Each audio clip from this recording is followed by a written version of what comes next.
Hello guys, welcome back to my YouTube channel. അപ്പോൾ ഞാൻ ഇന്ന് വന്നിരിക്കുന്നത് എന്താണെന്ന് വെച്ച് കഴിഞ്ഞാൽ ഒരു കുക്കിംഗ് വ്ലോഗുമായിട്ടാണ്. ഇപ്പോൾ സമയം രാത്രി 10:35 അപ്പോൾ നമ്മളെ വീട്ടിൽ നിന്ന് കുറച്ച് കക്കയിറച്ചി വാങ്ങിച്ചുകൊണ്ട് വന്നു. കുറച്ച് അപ്പം അതിന്നുണ്ടാക്കി വെച്ച് കഴിഞ്ഞാൽ നാളെ എനിക്ക് ഓഫീസിലും കൊണ്ടുപോകാം.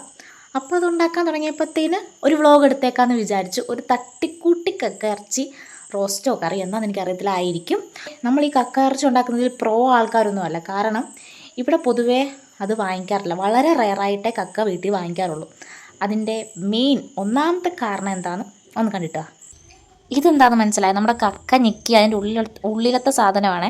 ഇതാരെങ്കിലും ഇങ്ങനെ ഞെക്കി കളയാറുണ്ടോ? ഉണ്ടെങ്കിൽ കമൻറ്റ് ചെയ്യണേ. നമ്മുടെ ഇവിടെയൊക്കെ ഇതിൻ്റെ ഉള്ളിലത്തെ സാധനം കളഞ്ഞിട്ടാണ് എടുക്കാറ്. സത്യം അത് കളയണ്ടെന്നാണ് എല്ലാവരും പറയുന്നത്. പക്ഷെ നമ്മളിവിടെയൊക്കെ എല്ലാവരും ഇത് കളഞ്ഞിട്ടാണ് ഉപയോഗിക്കുന്നത്. നമ്മുടെ ഈ ഒരു പ്രദേശത്തൊക്കെ അങ്ങനെയാണെന്ന് തോന്നുന്നു.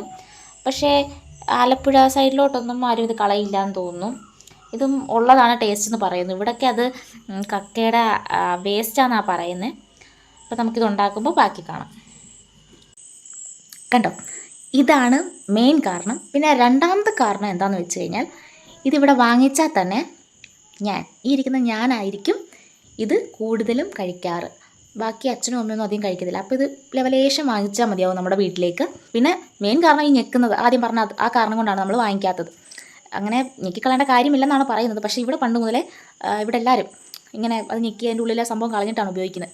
അത് തന്നെ ഫോളോ ചെയ്ത് പോകുന്നതുകൊണ്ട് അത് കളയാതെ ഇവിടെ ഉണ്ടാക്കത്തില്ല. അങ്ങനെ കുറേ സമയം പോകും. ഒരു വട്ടമൊക്കെ നമ്മൾ വൈകുന്നേരം ഉച്ചയ്ക്കൊക്കെ ഇരുന്നിട്ട് വൈകുന്നേരം വരെയൊക്കെ ഇരിക്കേണ്ടി വന്നിട്ടുണ്ട്. നമ്മുടെ കൈയും കാലും ഒക്കെ മരയ്ക്കുകയൊക്കെ ചെയ്യും. അതുകൊണ്ടാണ് ഇത് മെയിനായിട്ട് ഇവിടെ വാങ്ങിക്കാത്തത്. അതുകൊണ്ട് നമുക്കിത് വെച്ച് വലിയ പരിജ്ഞാനമില്ല. അതുകൊണ്ട് ഞാൻ വെക്കുന്നില്ല. അല്ലെങ്കിൽ ഞാനല്ല വെക്കാറൊന്നും. അപ്പം അമ്മ തന്നെയാണ് വെക്കുന്നത്. ഞാൻ ജസ്റ്റ് ഷൂട്ട് ചെയ്യുന്നതെന്ന് മാത്രമേ ഉള്ളൂ. പെട്ടെന്ന് തീരുമാനിച്ച ഒരു വ്ളോഗാണിത്. അപ്പോൾ ഇന്നത്തെ ഒരു തട്ടിക്കൂട്ട് കക്കയിറച്ചി കുക്കിംഗ് വ്ളോഗാണ്. അപ്പം നമുക്ക് വീഡിയോയിലേക്ക് കിടക്കാം. സംഭവം പെട്ടെന്ന് കൊണ്ടുവന്നതുകൊണ്ട് തന്നെ വേണ്ട സാധനങ്ങളെല്ലാം ഒന്നുമില്ല. അപ്പോൾ ഉള്ളതും കൊണ്ടൊക്കെ നമ്മളൊരു തട്ടിക്കൂട്ടി ഇതായിരിക്കും ഉണ്ടാക്കുന്നത്. ഇതിനാവശ്യമായ നമ്മൾ കുറച്ച് കക്കയിറച്ചുള്ളതുകൊണ്ട് ആവശ്യമായ 2 സവോളയും കുറച്ച് ഇഞ്ചിയും കുറച്ച് വെളുത്തുള്ളിയാണ് അരിഞ്ഞിട്ടുള്ളത്. അപ്പോൾ ഇതിന് വേണ്ട പൊടികൾ മുളക് പൊടി, മല്ലിപ്പൊടി, മസാലപ്പൊടി. എന്ത് മസാലയാണ്? ബീഫ് മസാല അല്ലേ? മീറ്റ് മസാല. ആദ്യം നമുക്ക് ചീനച്ചട്ടി കത്തിച്ച് കുറച്ച് എണ്ണ ഒഴിച്ചു കൊടുക്കണം. നമ്മൾ കടുക് ഇടാൻ പോവാണ് അടുത്തായിട്ട്. കടുകിട്ടു. അപ്പോൾ അത് കടുക് കിടന്നൊന്ന് പൊട്ടട്ടെ. അമ്മയാണ് ഗൈസ് ഉണ്ടാക്കുന്നത്. ഗൈസ്, നമ്മൾ ഇരുട്ടത്ത് പോകുന്നത് എവിടേക്കാണെന്നറിയാമോ? കറിവേപ്പില പറിക്കാൻ. ബിക്കോസ് നമ്മൾ കക്ക ഉണ്ടാക്കാൻ തുടങ്ങിയപ്പോഴാണ് കറിവേപ്പില വേണം എന്ന കാര്യം ഓർത്തത്. അപ്പോൾ ആക്ച്വലി നമുക്ക് എന്താണ് ഇതെങ്ങനെ പറിക്കണം? അമ്മേനെ കൊല്ലുമായിരിക്കും. ഒറ്റ തണ്ട് മതിയോ? 2 തണ്ടായാലോ? നമുക്ക് 2 തണ്ട് പറിക്കാം ഗൈസ്. ചെറുതാട്ടോ, അതാ. ഓക്കെ, അടുക്കളയിലോട്ട് പോവാം.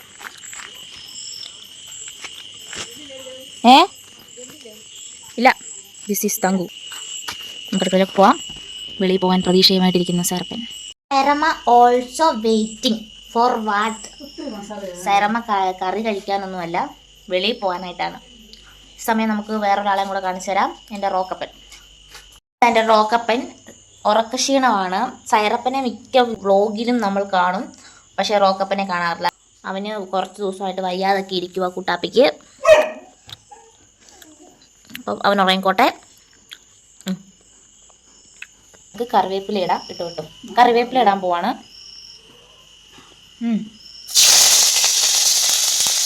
ആദ്യം കുറച്ച് കറിവേപ്പില ഇട്ടു.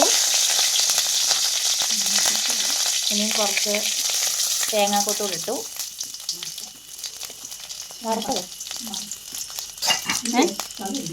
തേങ്ങാക്കൊത്ത്, കറിവേപ്പില, ഇത് രണ്ടും കൂടെ ആ എണ്ണയിലും കടുകിലേക്ക് നമ്മളിട്ടു. തേങ്ങ ഒന്ന് മൂപ്പിച്ചെടുക്കണം. തേങ്ങാക്കൊത്ത് ഒന്ന് മൂപ്പിച്ചെടുക്കണം. ഇത്ര തേങ്ങാക്കൊത്ത് മതിയോ? അത്രേ ഉള്ളൂ. അതിനുശേഷം അതൊന്ന് ഫ്രൈ ആയി വരുമ്പോഴത്തേന് നമുക്ക് അരിഞ്ഞു വെച്ച ഇഞ്ചി, വെളുത്തുള്ളി, സവാള ഇത്രയും കൂടെ അതിലേക്കിട്ട് ഒന്ന് വഴറ്റിയെടുക്കണം. കുറച്ചൊന്ന് വഴണ്ടിയിട്ടിട്ടുണ്ട്. നമുക്ക് നന്നായിട്ട് ഇളക്കി കൊടുത്തുകൊണ്ടിരിക്കണം. ലോ ഫ്ലെയിമിലാണ് ഇപ്പോൾ ഇരിക്കുന്നത്.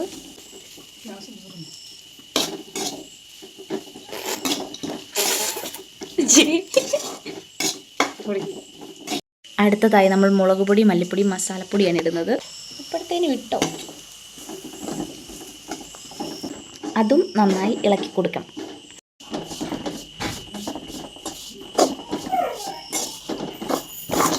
നമ്മളിനി ആ കൂട്ടിലേക്ക് കക്ക ഇടുവാണ്. ആ മിക്സിലേക്ക് നമ്മൾ കക്ക ഇറച്ചി ഇട്ടു. മഞ്ഞൾപ്പൊടി ഇട്ടുണ്ട്.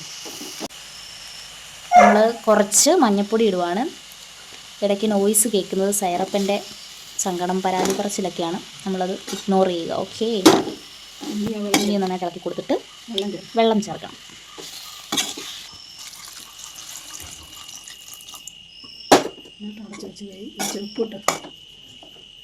വെള്ളം ഒഴിച്ചിട്ട് ഇതിനകത്ത് കുറച്ച് ഉപ്പും ആവശ്യത്തിന് വേണ്ട ഉപ്പും ഇട്ടിട്ട് അടച്ചു വെക്കും. നമ്മൾ ഉപ്പിട്ടിരിക്കുന്നു. ഇനി നന്നായിട്ട് തന്നെ ഇളക്കിയിട്ട് ലോ ഫ്ലെയിമിൽ അടച്ച് വെച്ച് വേവിക്കാം. ലോ അല്ല, മീഡിയം ഫ്ലെയിമിൽ. അപ്പം നമ്മൾ ഇത് അടച്ച് വെച്ചേക്കുവാണ്. അപ്പം അതൊന്ന് കിടന്ന് നന്നായിട്ട് വേവട്ടെ. ഓക്കെ. ആക്ച്വലി ഞങ്ങൾ ആദ്യം ഉണ്ടാക്കിയപ്പം ഒന്ന് ഫ്ലോപ്പായി പോയായിരുന്നു. കാരണം മിക്ക സാധനങ്ങളും ഇല്ലാതാണ് ഉണ്ടാക്കിയത്. എന്നിട്ട് രണ്ടാമതെടുക്കുന്ന അത് നമുക്ക് വീഡിയോയുടെ അവസാനം ആഡ് ചെയ്യാം. വെള്ളം നമ്മൾ തുറന്നു നോക്കിയപ്പം വെള്ളം കുറച്ചുകൂടെ ഉണ്ട് വറ്റാൻ. അപ്പോൾ അതുകൂടെ ഒന്ന് വറ്റട്ടെ അല്ലേ. വെള്ളമൊക്കെ ഒന്ന് വറ്റിയിട്ടുണ്ട്. വെള്ളം വറ്റിയ സ്ഥിതിക്ക് നമുക്ക് എണ്ണ ഒഴിച്ചു കൊടുക്കണം. നടുഭാഗം കുറച്ച് കുഴിച്ചിട്ട് കൊടുക്കാം.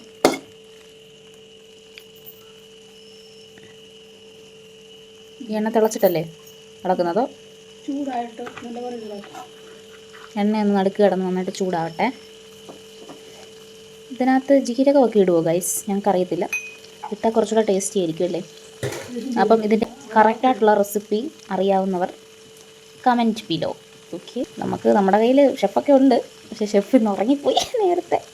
അല്ലെങ്കിൽ നമ്മുടെ ചെറുക്കനെ ഇറക്കിയാൽ നിങ്ങളെങ്ങനെ ഉണ്ടാക്കുന്നതെന്ന്, ഈ വീഡിയോ കാണുന്നവർ എങ്ങനെ ഉണ്ടാക്കുന്നതെന്ന് കമൻറ്റ് ചെയ്യുക. ഞാനിങ്ങനെ പറഞ്ഞാലും ആരും ചെയ്യത്തില്ല, എന്നാലും ആരെങ്കിലുമൊക്കെ ചെയ്യും. എണ്ണ ഒന്ന് ചൂടായി. അപ്പോൾ ഇതെല്ലാം കൂടെ നമുക്കൊന്ന് ഇളക്കി കൊടുക്കാം. ഇനി ഇളക്കിയതിന് ശേഷം കാണാം, അല്ലെ ഫോണിനകത്ത് കിടക്കും. ഇളക്കിക്കും ഗായ്സ്. നമ്മൾ എന്നിട്ട് ആവശ്യത്തിന് എണ്ണ ഒഴിച്ച് കൊടുത്തുകൊണ്ടേയിരുന്നു. ഇതൊരുമാതിരി വിട്ട് നല്ലതായിട്ട് മൂത്ത് കഴിക്കണം എന്നാണ് ആഗ്രഹമെങ്കിൽ കുറേ നേരം എണ്ണ ഒഴിച്ച് ഇങ്ങനെ ഇളക്കിക്കൊണ്ടിരിക്കണം. അല്ല, ഈ ഒരു രീതിയിൽ മതിയെങ്കിൽ ഇതിലും കുറച്ചുകൂടെ വെള്ളത്തിലൊക്കെ ഇരിക്കുമായിരുന്നു. അങ്ങനെ കഴിക്കാൻ ഇഷ്ടമുള്ളവരുണ്ട്, കറി പോലെ. അങ്ങനെ കഴിക്കാൻ ഇഷ്ടമുള്ളവർ അങ്ങനെ കഴിക്കുക. അല്ലാത്തവർ ഇതുപോലെ എണ്ണ ഒഴിച്ച് ചേർക്കുക, മൂപ്പിക്കുക. ഞാൻ ഇടയ്ക്കിടയ്ക്ക് ഓരോന്ന് കുറച്ച് തിന്നുന്നുണ്ട്.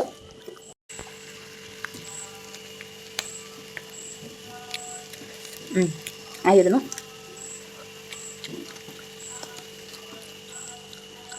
സാരക്കുട്ടി ഒരു പീസ് കഴിക്കാം.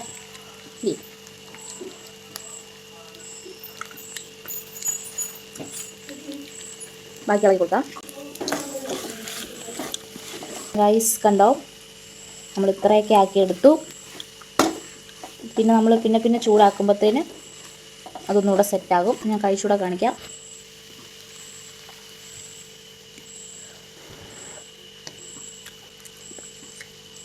അപ്പം ഇത്രയാണ് ഇങ്ങനെയാണ് നമ്മളിവിടെ ഉണ്ടാക്കുന്ന രീതി. ഇനി ഞാൻ ചോറൂടെ കഴിക്കുമ്പോൾ നമ്മുടെ ഈ വ്ലോഗ് ഞാൻ വൈൻഡ് അപ്പ് ചെയ്യും. അപ്പം എന്താ മുമ്പേ പറഞ്ഞ പോലെ നിങ്ങളുടെയൊക്കെ കുക്കിംഗ് മെത്തേഡ് കമൻറ്റ് ചെയ്യുക, സപ്പോർട്ട് ചെയ്യുക. ഓക്കെ. ഈ മെത്തേഡ് ഓഫ് കുക്കിംഗ് ആരും ഫോളോ ചെയ്യാൻ ഞാൻ സജസ്റ്റ് ചെയ്യത്തില്ല. കാരണം ഞങ്ങൾ തന്നെ ഒരു എത്തും പിടിയില്ലാതാണ് ഉണ്ടാക്കുന്നത്. പക്ഷേ ഇവിടെ ഉണ്ടാക്കിയിട്ടുള്ളതൊക്കെ എനിക്ക് നല്ല ടേസ്റ്റി ആയിട്ടാണ് കേട്ടോ തോന്നിയിട്ടുള്ളത്. അപ്പം അത്രയ്ക്കുള്ളൂ. നമുക്കൊരു അബദ്ധം പറ്റി. കറിവേപ്പില ഇടുന്നില്ല എന്നാണ് ആദ്യം വിചാരിച്ചത്. പിന്നെ തീരുമാനം മാറ്റി. അതുകൊണ്ട് നമ്മൾ വീണ്ടും എന്ത് ചെയ്യാൻ പോവുകയാണ്?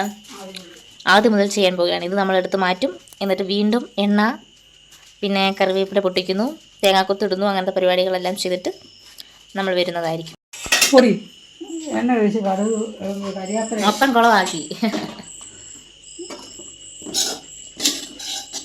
എന്ത് വിധി ഇത്!